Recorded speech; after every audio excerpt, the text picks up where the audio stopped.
Nusit kasi nang tawin nung sa kusam tawin itu. Pwede ang pasaban ko yung maning doon siya.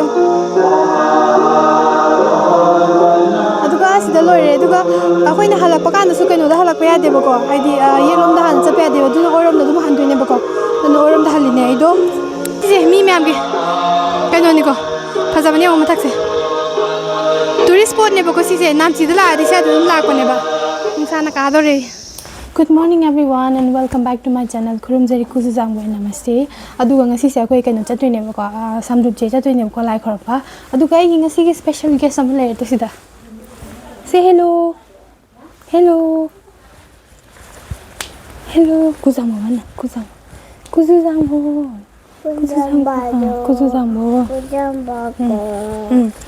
aduga akoi do nahan lai ba ko ima akoi ni nahan lai ba ko moi mem da ichan bi gi machan pi ne ba ko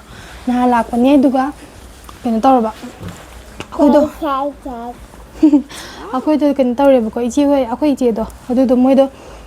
haidi la ga puna chatmina da main to bane ko samdruptse do aduga moi do la roi yum thabak chi le na ha ba ko adu gi ngasi moi mama ne ai ne khoi ima ne aduga keno gi main pa khoi gi chatmine ba ko aduna horen gi ra kan yeng hala ge ko mathak yor kan da tawri sem ni masak se ngarang degi reels sem se na tawri ne ko ai gi Facebook da keno to follow to ba mi ge di khangam ko ngarang ai ne reels sam thaga tane ba ko jiangsu magi maming jiangsu ka we jiangsu lepcha haina jiangsu lepcha wow lipstick ta ni mai puri chidam isri banuta bal cute isi good banuta yo iso na monte kantula la yo ki bayo balabal lanuta rubber chaina to angi ko saya bandini angi ko bandini to aduga kaino to bagi gumpa da oren pura kaino piram na bagi ni ko lifa da paisa ha pa ga chal ni ko sida ko aduga lore ai sambun biri ong man magi smaina pun da bani masam ngarang digi mama do po bai ta bane ba ang po bai ta bane ko ila ko de man po biyo na to aduga akoi ni kaino to de ko masu dress and the set ID traditional over dress ko nan set ko ima di set ram ni aduga yam noi bana loi ra ba horen gana to do ni na po che ke ga su to ni du ka ngang su pa ma ung cha to ni na jacket am le du ka t-shirt am ka sin lo re ko na samche da bi ri sim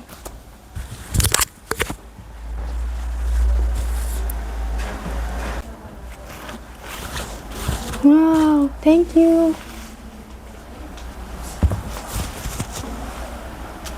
so ma'am ai gi sambun biri ama sin ko aduga horen akoi ni kana yoro ga tawra gi ngang gi ne ai na ngang so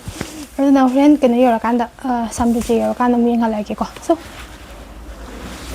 ai le khara puni stylish ni chera ni yo pink color re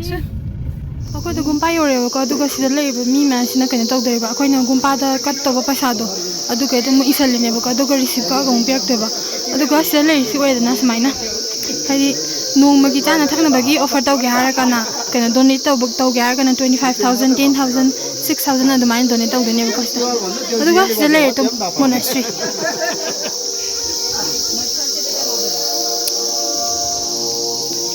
fazana udre wen ai yor ka mata ka khala yinga lage ko sile to tourist me am su lak na ringa si se sida mi me am atum chei ko dingi dum lak ko ni ko sai da tourist me am akoi da rimbuchi una chang re ko do video nam ta nungai tre namak tre du ga koi una blur kan da kino do cha thaw nam taw ni ko do cha di thar re ni ising sa bo ni pi e na si se mi khuding lak po ding dum chang ka na sum cha tham tha si ai ko du ga lei na rimbuchi go una wala ko mi ge smai na dum cha ke ka dum pi ba ko na ai di pizza pitha ko yam pha ba ni ko du ga cha na thak na sina kai na do traditional oi ba zero khap che smai tar ga pi ba ko mi ge ge sisna manung oideni ko kaino ge gumpa ge manung oidoni du ka video do yam sang di namak je ko haide mi me amam su le me du ko like from bagi mi me amam su lang na bani no ko na yam thun nam jale ꯑꯗꯨꯒ ꯁꯤꯗ ꯐꯝꯃꯤꯕ ꯃꯌꯥꯝꯁꯤꯅ ꯀꯩꯅꯣ ꯇꯧꯔꯤꯕ ꯃꯣꯏꯒꯤ ꯍꯥꯏꯗꯤ ꯂꯥꯏ ꯈꯨꯔꯨꯝꯕ ꯍꯧꯔꯛꯄꯗꯩꯅ ꯂꯣꯏꯕ ꯐꯥꯎꯕ ꯂꯣꯏꯕ ꯅꯨꯃꯤꯠꯇꯨ ꯐꯥꯎꯕ ꯑꯗꯨ ꯁꯤꯗ ꯃꯣꯏ ꯃꯌꯥꯝ ꯆꯥꯕ ꯊꯛꯄ ꯇꯧꯔꯒ ꯁꯤꯗ ꯑꯗꯨꯝ ꯇꯨꯝꯕ ꯑꯗꯩ ꯂꯦꯛꯑꯒ ꯇꯧꯔꯒ ꯃꯣꯏ ꯂꯥꯏ ꯈꯨꯔꯨꯝꯕ ꯀꯥꯡꯕꯨꯈꯩꯅꯦꯕꯀꯣ ꯑꯗꯨꯒ ꯑꯇꯩꯈꯩꯁꯤꯅ ꯃꯣꯏꯒꯤ ꯕꯨꯙꯤꯁꯀꯤ ꯃꯣꯡꯈꯩꯗꯣ ꯂꯥꯃꯥꯈꯩꯗꯣ ꯑꯗꯨꯈꯩ ꯐꯝꯃꯀꯥꯟꯗ ꯁꯤꯗ ꯂꯥꯏꯔꯤꯛ ꯃꯌꯥꯝ ꯄꯥꯕ ꯃꯣꯏ ꯂꯥꯏ ꯈꯨꯔꯝꯐꯝꯅꯦꯕ ꯃꯤ ꯑꯇꯩꯁꯨ ꯃꯌꯥꯝ ꯂꯥꯛꯑꯀꯥꯟꯗ ꯁꯨꯃꯥꯏꯅ ꯍꯥꯏꯗꯤ ꯂꯦꯛꯄ ꯅꯠꯇ꯭ꯔ ꯇꯥꯔꯒꯁꯨ ꯅꯣꯡꯃꯒꯤ ꯂꯥꯛꯑꯒ ꯂꯥꯏ ꯈꯨꯔꯝꯕ ꯇꯨꯔꯤꯁ ꯃꯌꯥꯝ ꯂꯥꯛꯄ ꯑꯗꯨꯒꯨꯝꯕ ꯃꯌꯥꯝ ꯌꯦꯡꯅꯕꯅꯤꯀꯣ ꯁꯤ ꯃꯌꯥꯝꯁꯦ ꯑꯗꯨꯒ ꯃꯅꯨꯡꯗ ꯍꯥꯏꯗꯤ ꯐꯖꯅ ꯁꯨꯃꯥꯏꯅ ꯂꯣꯏ ꯂꯩꯕꯅꯦꯕꯀꯣ ꯑꯗꯣ ꯑꯩꯅ ꯅꯣꯡꯃꯗ ꯂꯣꯏꯅ ꯚꯤꯗꯤꯑꯣꯗ ꯂꯣꯏꯅ ꯅꯝꯕꯗꯤ ꯉꯝꯗ꯭ꯔꯦ ꯑꯗꯨꯅ ꯉꯁꯤ ꯈꯛꯇꯪꯒꯤ ꯑꯣꯏꯅ ꯁꯤ ꯑꯣꯏꯅ ꯌꯦꯡꯍꯜꯂꯛꯑꯒꯦ ꯑꯗꯨꯒ ꯄꯩꯁꯥ ꯀꯠꯄ ꯅꯠꯇ꯭ꯔꯒꯅ ꯍꯩ ꯔꯥ ꯃꯌꯥꯝ ꯑꯃ ꯄꯣꯔꯛꯄ ꯑꯗꯨꯃꯥꯏꯅ ꯇꯧꯔꯀꯥꯟꯗ ꯂꯣꯏ ꯀꯠꯅꯔꯤ ꯉꯥꯛꯇꯅꯦꯕꯀꯣ ꯃꯤꯈꯩꯁꯦ ꯍꯧꯖꯤꯛꯀꯤ ꯑꯣꯏꯅ ꯀꯩꯅꯣꯁꯦ ꯃꯤꯈꯩꯗꯣ ꯆꯥꯛ ꯆꯥꯕ ꯃꯇꯝ ꯑꯣꯏꯕꯒꯤ ꯆꯥꯛ ꯆꯥꯕ ꯆꯠꯅꯈꯤꯕꯀꯣ ꯑꯗꯨꯅ ꯃꯤ ꯌꯥꯝ ꯂꯩꯇꯦ ꯍꯧꯖꯤꯛꯇꯤꯀꯣ ꯉꯁꯥꯏꯒꯤ ꯀꯩꯅꯣ ꯂꯩꯕꯗꯣ ꯑꯗꯨꯒꯤ ꯃꯊꯛ ꯀꯥꯈꯠꯂꯛꯏꯅꯦꯕꯀꯣ ꯑꯩꯒꯤꯁꯦ ꯑꯗꯨꯒ ꯃꯤ ꯃꯌꯥꯝ ꯑꯃ ꯇꯨꯔꯤꯁ ꯃꯌꯥꯝ ꯑꯃꯁꯨ ꯀꯣꯏꯕ ꯂꯥꯛꯏ ꯌꯦꯡꯉꯣ ꯁꯤ ꯃꯌꯥꯝꯁꯦ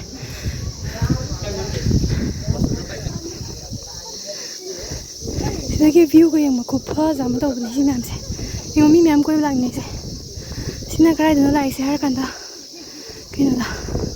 ꯁ꯭ꯇꯦꯆꯨ ꯂꯩꯕꯗꯣ ꯑꯗꯨꯒꯤ ꯃꯈꯣꯡꯗꯅꯦꯕꯀꯣ ꯁꯤꯗ ꯂꯩꯔꯤꯁꯦ ꯍꯣꯔꯦꯟ ꯃꯈꯥꯗꯒꯤ ꯑꯃꯨꯛꯀꯁꯨ ꯌꯦꯡꯍꯜꯂꯛꯀꯦ ꯃꯄꯥꯟꯗꯒꯤ ꯑꯗꯨꯒ ꯍꯧꯖꯤꯛꯀꯤꯅ ꯁꯤꯗꯒꯤ ꯂꯩꯔꯦꯗ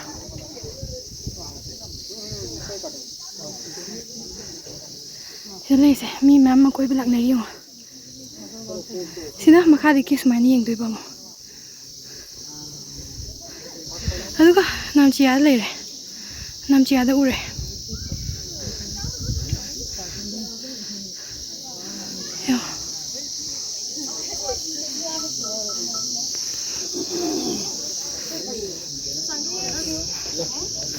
ꯏꯁꯩꯁꯨ ꯌꯥꯝ ꯀꯟꯅ ꯊꯥꯔꯤ ꯀꯩꯅꯣ ꯃꯈꯣꯟꯁꯨ ꯇꯥꯕ꯭ꯔꯥ ꯈꯪꯗꯦꯀꯣ ꯑꯩꯅ ꯉꯥꯡꯉꯤꯁꯦ ꯑꯗꯣ ꯁꯤꯗꯒꯤ ꯑꯍꯥꯟꯕ ꯂꯥꯛꯇꯣꯏꯅꯦꯕꯀꯣ ꯁꯤ ꯃꯈꯥꯁꯤꯗꯒꯤ ꯀꯨꯝꯊꯔꯛꯀꯗꯣꯏꯅꯦ ꯑꯗꯨꯒ ꯑꯍꯥꯟꯕ ꯎꯕꯁꯤꯅ ꯁꯤꯒꯤ ꯃꯃꯥꯏꯁꯦ ꯍꯥꯟꯅ ꯎꯗꯣꯏꯅꯦꯕꯀꯣ ꯑꯗꯨꯒ ꯁ꯭ꯇꯦꯆꯨꯁꯤꯗ ꯂꯩꯔꯦꯗꯅꯀꯣ ꯁꯤ ꯃꯊꯛꯇ ꯑꯗꯨꯒ ꯁꯤꯗꯒꯤ ꯂꯥꯛꯑꯒ ꯒꯨꯝꯄꯥꯁꯦ ꯆꯠꯄ ꯀꯥꯟꯗꯅꯦ ꯑꯩꯈꯣꯏꯅꯅꯦꯀꯣ ꯃꯇꯝ ꯄꯨꯝꯅꯃꯛꯇ ꯌꯦꯠꯂꯣꯝꯗꯒꯤ ꯍꯥꯟꯅ ꯆꯠꯄ ꯌꯥꯗꯦꯕꯀꯣ ꯑꯗꯨꯅ ꯁꯤ ꯁꯤꯔꯤꯁꯤꯗꯒꯤ ꯀꯥꯈꯠꯂꯛꯑꯅꯤ ꯑꯗꯨꯒ ꯁꯤꯒꯤ ꯑꯣꯏꯔꯣꯝꯗꯒꯤ ꯍꯥꯟꯅ ꯆꯠꯇꯣꯏꯅꯦꯕ ꯁꯣꯝ ꯅꯥꯀꯟꯗꯒꯤ ꯑꯗꯨꯒ ꯃꯃꯥꯡꯒꯤ ꯀꯩꯅꯣꯁꯤꯅ ꯁꯤꯗ ꯂꯩꯔꯦꯀꯣ ꯑꯃꯨꯛꯀ ꯌꯦꯡꯍꯜꯂꯛꯀꯦ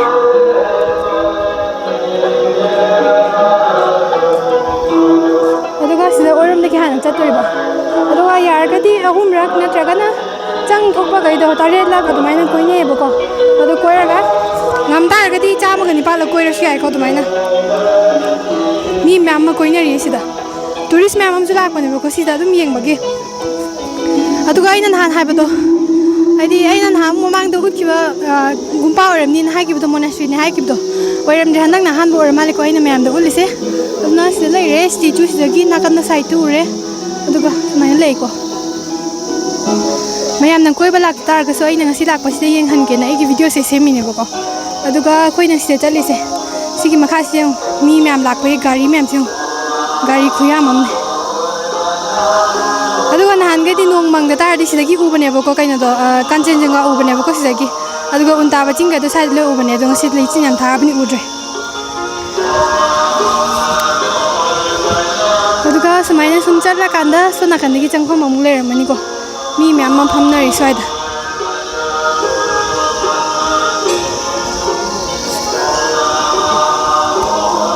ꯃꯃꯥꯏꯁꯦ ꯁꯤꯅ ꯑꯃꯨꯛ ꯁ꯭ꯇꯦꯆꯨꯒꯤ ꯃꯅꯤꯡ ꯑꯃꯨꯛ ꯑꯣꯏꯗꯣꯏꯕ ꯑꯗꯣ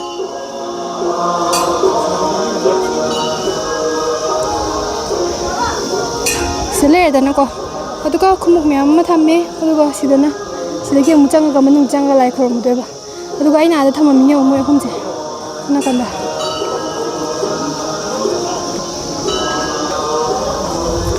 ꯑꯩꯅ ꯚꯤꯗꯤꯑꯣ ꯅꯝꯃꯨꯒꯦ ꯍꯥꯏꯔꯒ ꯊꯝꯃꯝꯃꯤꯅꯦꯕꯀꯣ ꯃꯣꯏꯈꯩꯁꯦ ꯑꯗꯨꯅ ꯁꯤꯈꯩꯅꯤꯀꯣ ꯑꯗꯨꯒ ꯑꯩꯅ ꯉꯁꯥꯏ ꯂꯥꯛꯄ ꯀꯩꯅꯣꯗꯣ ꯑꯃꯨꯛ ꯌꯧꯗꯣꯔꯦ ꯁꯤꯗꯒꯤ ꯅꯨꯡꯁꯤꯠ ꯈꯨꯁꯤꯠ ꯑꯃ ꯇꯧꯋꯦ ꯑꯗꯨꯒ ꯁꯤꯗꯁꯨ ꯂꯩꯔꯦꯀꯣ ꯉꯁꯥꯏꯒꯤꯗꯣ ꯑꯗꯨꯒ ꯁꯣꯝ ꯅꯥꯀꯟ ꯊꯪꯕꯁꯤꯅ ꯂꯥꯏ ꯈꯨꯔꯨꯝꯕ ꯂꯥꯛꯄ ꯃꯤꯈꯩꯗꯣ ꯑꯗꯨꯗꯨꯒꯤ ꯆꯥ ꯀꯩꯀꯥ ꯄꯤꯐꯝ ꯑꯗꯒꯤꯗꯤ ꯔꯤꯝꯕꯨꯆꯤꯗꯣ ꯑꯗꯨ ꯎꯅꯐꯝꯅꯦꯕꯀꯣ ꯁꯤꯗ ꯂꯩꯁꯤꯅꯀꯣ ꯑꯗꯨꯒ ꯃꯈꯥꯗ ꯂꯩꯔꯤꯈꯩꯁꯤꯅ ꯃꯣꯏꯒꯤ ꯂꯩꯐꯝ ꯀꯥ ꯃꯌꯥꯝ ꯑꯃ ꯁꯦꯝꯃꯤꯗꯅꯀꯣ ꯁꯤꯗ ꯂꯩꯔꯦ ꯑꯗꯨꯒ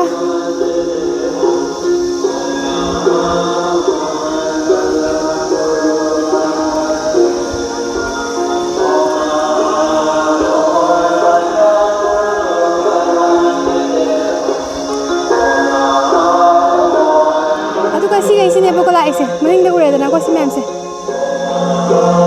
ꯅꯨꯡꯁꯤꯠ ꯈꯨꯁꯤꯠ ꯑꯃ ꯇꯧꯋꯦ ꯅꯨꯡꯁꯥꯁꯨ ꯈꯨꯠꯁꯥ ꯑꯃ ꯇꯧꯋꯦ ꯑꯗꯨꯒ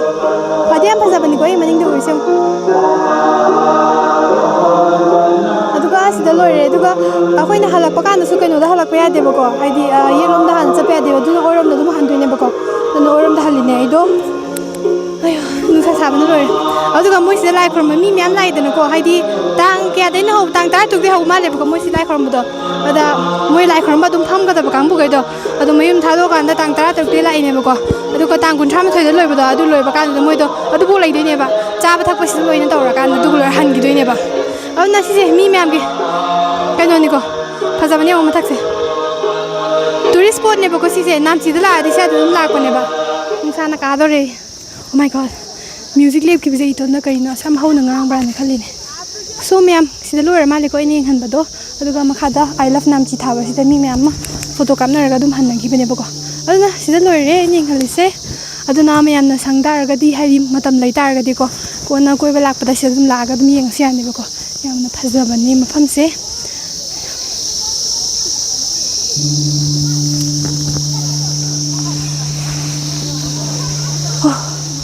Sana ka ke tabe aduna masagi mafam do da mu yore to ai do ima tai mi gai chan bi moi gai sona pham mane bako adu han mana sana kan da mu han ke da bako gai da mafam je une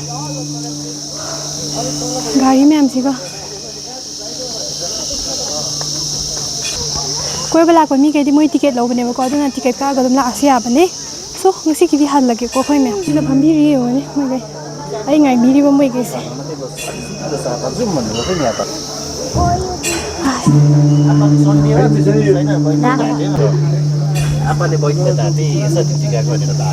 tang pham balor ga lage wa bane si ba suk mu le mai se noi bane si ater mai se lor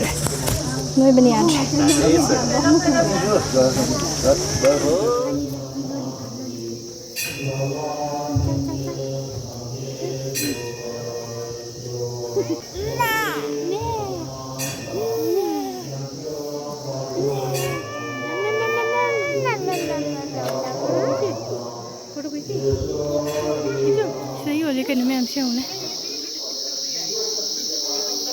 Ata pa tabi ni ngai tor ba station na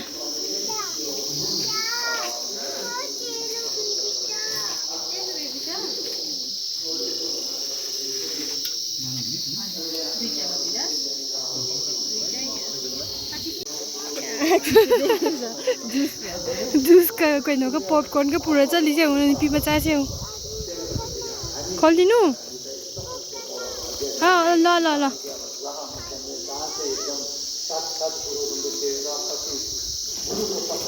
Sisi puro ka chalo hai se na mi me am ma so koi wala piri sai ado koi ma ka kum da rai ni sida ma popcorn cha da lai so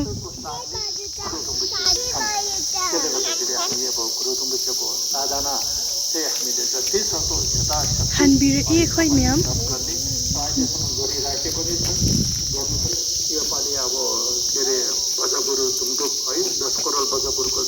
tourist में हम कोई बला कोई गाड़ी में हम खाम से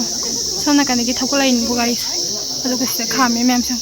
अदु का दुकान मचा में हम से ले को साइड में के के तो के पोचे लेने बगी अदु का के के न होटल में के चाबम द से सिंग हम ले को खम्बम दो अदु का से के चके दो सी में तक से हम भी रे को साइड में Masai uti tin bala amane ko do ko kan de di lo bala ka ba do deu na bom pule deu ta am bom ko bom khoi ma shi da ngai bi ri sore ban deu yum de yori do ko yum yora ga mi khara na tv yeng bi khara amna kaino avocado chari to khara amna ice cream chari khara amna tin bi macha ma ton da ice cream chari do ga ina churpi chari ba ko aduga video se ina kaino to bani ko haide ngang oi denu ko ma si ko aduga chi amani bu kim nung de yam thuna chak thokin denu ko aduna ayeng man chawra kan da memory oi hawade mu halaga video se mu yeng san wala ina video se sum happy ni ko nuksi dana aduga sangbudi sangani doi tar ko sumana tawri mem se ayeng wai ma chawra kan da video se mu halaga yeng ja tar ka di ma du ma su nuksi bam phawing denu ko adu akhoi su nuksi bam phawing denu hana sumaina tawram boira mali khandana aduna ina ma gi video se ayam bana sang su sang na ina loin happy ni ko video se ꯑꯗꯨꯒ ꯅꯍꯥꯟꯗꯒꯤ ꯑꯩ ꯂꯥꯛꯄꯗꯒꯤ ꯃꯥꯅ ꯄꯣꯕꯤꯌꯣꯅ ꯈꯪꯕ꯭ꯔꯥ ꯑꯩꯅ ꯅꯨꯡꯗꯥꯡꯁꯦ ꯈꯔ ꯄꯣꯕꯤꯌꯦꯕꯀꯣ ꯃꯥꯁꯦ ꯃꯃꯥꯗꯤ ꯁꯨꯃꯥꯏꯅ ꯄꯣꯕꯁꯦ ꯍꯩꯇꯦꯕ ꯑꯉꯥꯡ ꯄꯣꯕꯁꯦ ꯁ꯭ꯋꯥꯏꯗꯁꯨ ꯃꯤꯈꯩꯁꯦ ꯑꯉꯥꯡ ꯄꯣꯅꯗꯦꯕꯀꯣ ꯑꯗꯨꯝ ꯍꯣꯏ ꯃꯣꯏꯒꯤ ꯀꯩꯅꯣ ꯀꯦꯔꯤ ꯇꯧꯕꯒꯤ ꯀꯩꯅꯣ ꯑꯗꯨꯝ ꯇꯧꯅꯕ ꯑꯗꯨ ꯑꯣꯏꯇꯥꯔꯁꯨ ꯑꯩꯈꯣꯏ ꯁꯨꯃꯥꯏꯅ ꯅꯍꯣꯡ ꯇꯧꯔꯒ ꯑꯉꯥꯡ ꯄꯣꯕꯗꯤ ꯁꯨꯃꯥꯏꯅ ꯀꯅꯥꯝꯇ ꯄꯣꯅꯗꯦꯕꯀꯣ ꯑꯗꯨꯅ ꯅꯨꯡꯁꯤꯕꯅꯦ ꯌꯦꯡꯉꯨꯅꯦ ꯃꯇꯨꯝ ꯇꯥꯁꯜ ꯂꯩꯔꯤꯁꯦ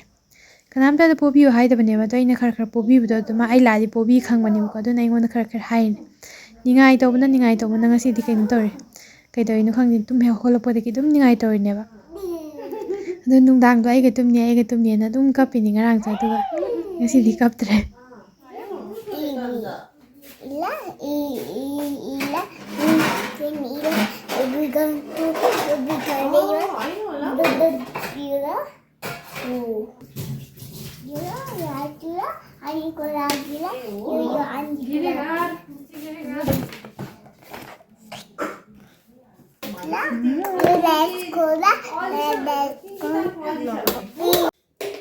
ꯅꯨꯡꯗꯥꯡꯒꯤ ꯆꯥꯛ ꯑꯃꯨꯛ ꯆꯥꯊꯣꯛꯑꯒꯦ ꯑꯩꯗꯣ ꯚꯤꯗꯤꯑꯣ ꯅꯝꯒꯦ ꯇꯧꯅꯤ ꯚꯤꯗꯤꯑꯣ ꯅꯝꯐꯝ ꯈꯪꯗ꯭ꯔꯦ ꯑꯃꯗꯨꯅ ꯀꯩꯅꯣ ꯇꯧ ꯂꯩꯗꯅ ꯉꯥꯡꯖꯜ ꯂꯩꯗꯅꯀꯣ ꯀꯦꯃꯦꯔꯥꯗ ꯑꯗꯨꯅ ꯅꯨꯡꯗꯥꯡꯒꯤꯅ ꯃꯥꯏꯔꯦꯟ ꯊꯣꯡꯕꯅꯦ ꯑꯣꯛ ꯊꯣꯡꯕꯅꯦ ꯑꯗꯨꯒ ꯀꯩꯅꯣꯒ ꯁꯨꯔꯄꯤꯒ ꯃꯣꯔꯣꯛꯀ ꯆꯥꯔꯒ ꯁꯤꯒꯩ ꯆꯥꯔꯦ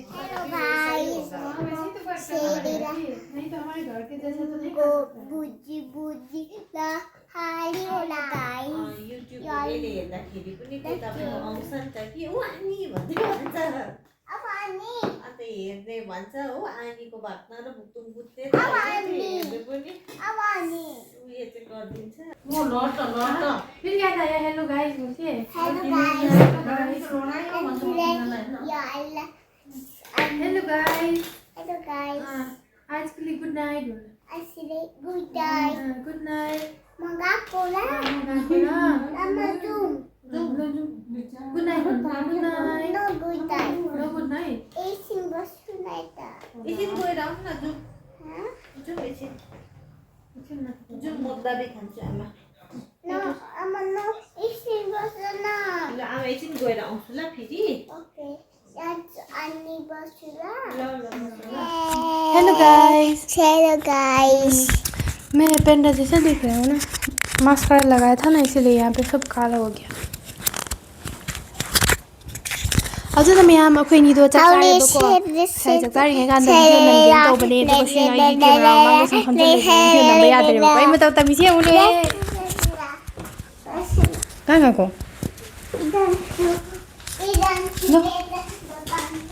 दुकानमा ल अदुगा माना सुम फमजल लैदना इदो नम्बा यादरेबो अदुइ चाक चाथोक्पो लोइरेबको अदुगा हौजिकना चाक दोमी चाक चाबा कनामता ngainadabnina chaning मीगे लोइ चानाख्रेबको अदुगा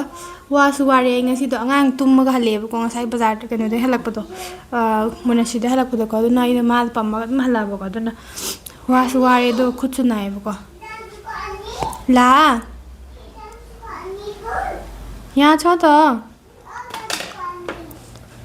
आउनु एकछिनमा आउँछु ल ल के भयो फेरि ꯑꯗꯨꯅ ꯉꯁꯤꯒꯤ ꯚꯤꯗꯤꯑꯣꯁꯦ ꯁ꯭ꯋꯥꯏꯗ ꯂꯣꯏꯁꯜꯂꯁꯦ ꯑꯩꯁꯨ ꯀꯩꯅꯣ ꯇꯧꯗꯦꯀꯣ ꯍꯌꯦꯡ ꯌꯨꯝ ꯍꯜꯂꯅꯦꯕꯀꯣ ꯑꯩꯗꯣ ꯑꯗꯨꯒ ꯃꯥꯏ ꯇꯥꯊꯣꯛꯑꯒꯦ ꯑꯗꯨꯗꯨꯒ ꯑꯩꯁꯨ ꯇꯨꯝꯃꯨꯔꯒꯦꯕꯀꯣ ꯋꯥꯔꯦ ꯑꯗꯨꯅ ꯀꯩꯅꯣ ꯇꯧꯗꯕ ꯍꯌꯦꯡꯗꯣ ꯏꯃꯥ ꯑꯩꯈꯣꯏꯅꯤ ꯈꯔ ꯀꯣꯏꯔꯒ ꯆꯠꯇꯧꯕ ꯂꯩꯌꯦꯕꯀꯣ ꯊꯕꯛ ꯃꯐꯝ ꯈꯔꯗꯀꯣ ला एकछिनमा आउँछु ल म पैसा लिएर आउँछु नि ल मागी दुकान फम्मी अदु माई दुकानदै पोट लैयो नै नंग लाओ ना हाइसे अजुना मयाम ngasiगी ओइनादि साइड लोइसलसे दुगा हानेगी दुमाइना हाइदि लाइक शेयर एंड सब्सक्राइब तौबा काउबिरमगनुको अदुगा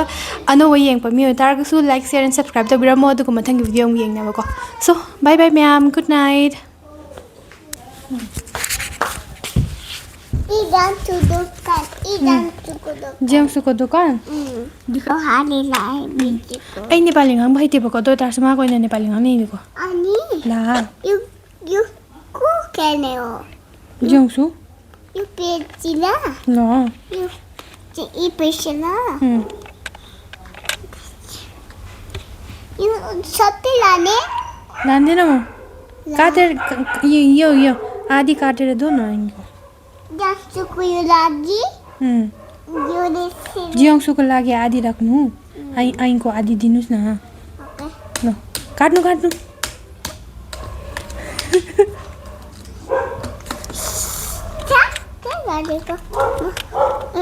ꯌꯨꯝꯗ ꯑꯉꯥꯡ ꯑꯃ ꯂꯩꯕ ꯀꯥꯁꯤ ꯅꯨꯡꯉꯥꯏꯔꯝꯗꯣꯏꯖꯥꯠꯅꯤ ꯇꯧꯔꯤꯁꯦ ꯌꯦꯡꯉꯨꯅꯦ ꯈꯨꯂꯥꯡꯁꯦ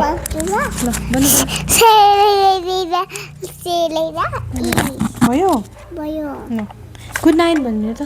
गुड नाइट हैन गुड नाइट हैन गुड नाइट गुड नाइट ओइद्री मागे यो अनि खानु ल ल भोलि खान्छु ल म ओसुची म खासले ला इयो कि ल सो म्याम त नंगसिकिति गुड नाइट ओरेसिको गुड नाइट बाय बाय हैन गुड नो गुड नाइट तौ लैरे मागे हैन दुना बाय बाय